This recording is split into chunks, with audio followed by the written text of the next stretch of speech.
नमस्कार, मी सिद्धार्थ भडकुंबे जनता संघर्ष news channel मध्ये आपल्या सर्वांचं स्वागत आहे।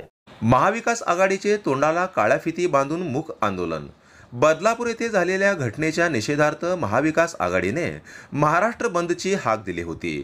यामुळे विरोधकांच्या पायाखालची जमीन घसरली असून त्यांनी न्यायालयात हाताशी धरून महाराष्ट्र बंद हाणून पाडला असल्याचा आरोप शिवसेना जिल्हा प्रमुख प्राध्यापक अजय दासरी यांनी केला।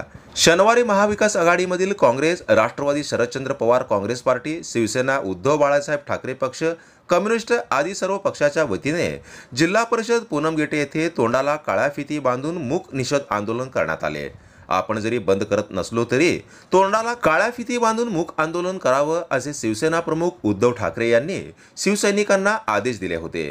राज्यपालांनी त्वरित सरकार बरखास्त करावे, बदलापूर येथील त्या शिक्षण संस्थेवर कठोर कारवाई करावी, नराधमांना व दिरंगाई करणाऱ्या शाळेतील अधिकारी कर्मचाऱ्यांवर कठोर कारवाई करण्यात यावी व त्या पीडितेला न्याय मिळवून द्यावा अशी मागणी जिल्हा प्रमुख अजय दासरी यांनी केली।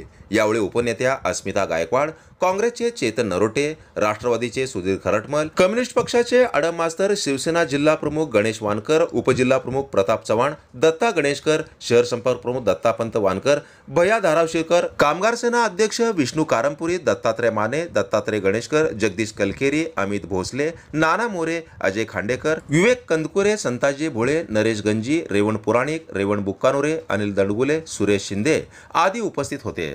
तर अशाच नवनवीन घडामोडी पाहण्यासाठी जनता संघर्ष न्यूज चॅनलला लाईक करा, शेअर करा आणि सबस्क्राइब करायला विसरू नका।